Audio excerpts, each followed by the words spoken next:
இறைவன் விநாசத்துக்கு காரணமாக இருக்கின்றாரா? ஓம் சாந்தி.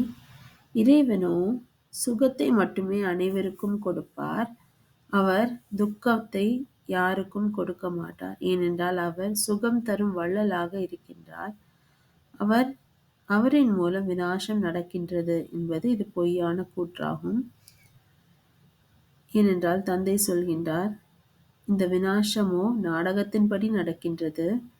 நான் இந்த விநாசத்தைக்கு காரணமாக இல்லை. நான் அனைவருக்கும் சுகம் கொடுப்பதற்காகத்தான் நான் வந்திருக்கின்றேன். அனைவரையும் சத்தோபிரதானமாக ஆக்குவது எனது கடமையாகும். ஆனால் நான் யாருக்கும் துக்கம் கொடுப்பதில்லை. மேலும் இந்த விநாசம் நடப்பதற்கு காரணமாகவும் நான் இல்லை என்று தந்தை நமக்கு சொல்லி புரிய வைக்கின்றார். பிரம்மா, விஷ்ணு, சங்கர் என்று இருக்கின்றார்கள்.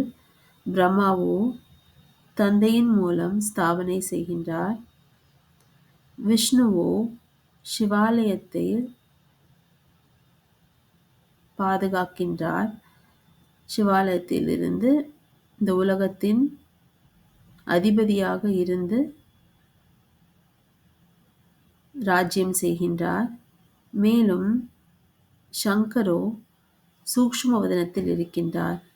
ஆகையால் அவரின் மூலம் அழிவு விநாசம் என்று சொல்லப்படுகின்றது. ஆனால் தந்தையோ அப்படிப்பட்ட சூக்ஷ்ம வதனத்தில் இருக்கும் சங்கரின் மூலம் விநாசம் நடக்கின்றது என்று சொன்னால் அவருக்கு பாவம் ஏற்படாது.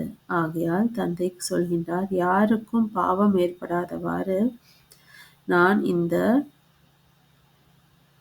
விநாசம் நடக்கவிருக்கின்றது. ஆகையால் நாடகப்படி அனைத்தும் நடக்கின்றதுன்னு தந்தை நமக்கு சொல்லி புரிய வைக்கின்றார். ஓம் சாந்தி.